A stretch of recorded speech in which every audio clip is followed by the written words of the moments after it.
এখন এই যে টিআইবি পরিসংখ্যানটা দিল, এটা কিন্তু খুবই বিপজ্জনক পরিসংখ্যান। নির্বাচন পরবর্তী সহিংসতা ১২৫টি, আচরণবিধি লঙ্ঘন ৯৯% প্রার্থী আচরণবিধি লঙ্ঘন। ভোটারদের কেন্দ্রে প্রবেশে বাধা ৪৬.৪%, জাল ভোট দিয়েছে ২১.৪%, জাল ভোট। ভোট গ্রহণের আগেই ব্যালটে সিল দিয়েছে ১৪.৩%।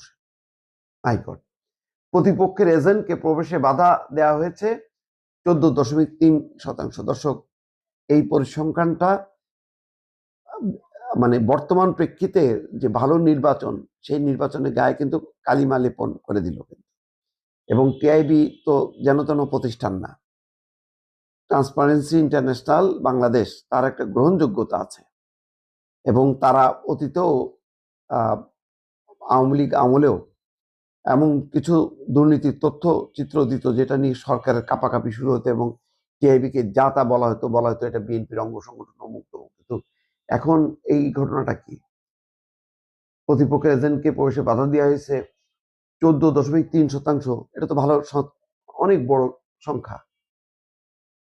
তারপরে ভোট গ্রহণের আগেই ব্যালটে সিল হয়েছে, যে সংখ্যাটা তো অবাক করার মতন। দর্শক, এটা তো মানে বিশ্বাস করাই কঠিন। নির্বাচন পরবর্তী সহিংসতা হয়েছে ১২৫টা, সংখ্যাটা অনেক বেশি। আর আচরণবিধি লঙ্ঘন তো মোটামুটি সবাই করছে, এটা বোঝা যাচ্ছে। ভোট কেন্দ্রে প্রবেশে বাধা ৪৬.৪, আর জাল ভোট দিয়েছে ২১.৪। এটা তো প্রত্যাশিত ছিল না। ভালো ভোটের এই যে মানে ঢেকুর তুলছিলাম আমরা এই একদিন, কিন্তু এই পরিসংখ্যানগুলি তো খুবই মানে ভালো ভোটের পক্ষে না। তার মানে আমরা রাজধানীর মানে বা শহরগুলোর যে চিত্রগুলো দেখছি, গ্রামাঞ্চলে প্রত্যন্ত অঞ্চলের চিত্র তেমনটা ছিল না।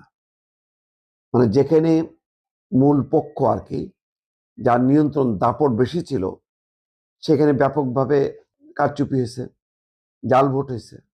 এই যে ভোটের আগেই ব্যালটে সিল দিছে ১৪.৩%।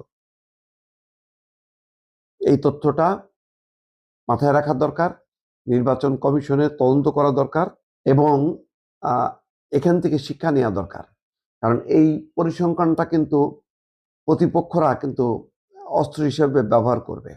যেমন ওই যে দিনের ভোট রাতের পরিসংখ্যান সহ আওয়ামী লীগ আমলের এই ৩টা নির্বাচন সারা বছর ব্যাপী কিন্তু ক্যাম্পেইন হয়েছে এবং আওয়ামী লীগ সরকারের ভিত্তিটাকে দুর্বল করে দিয়েছে।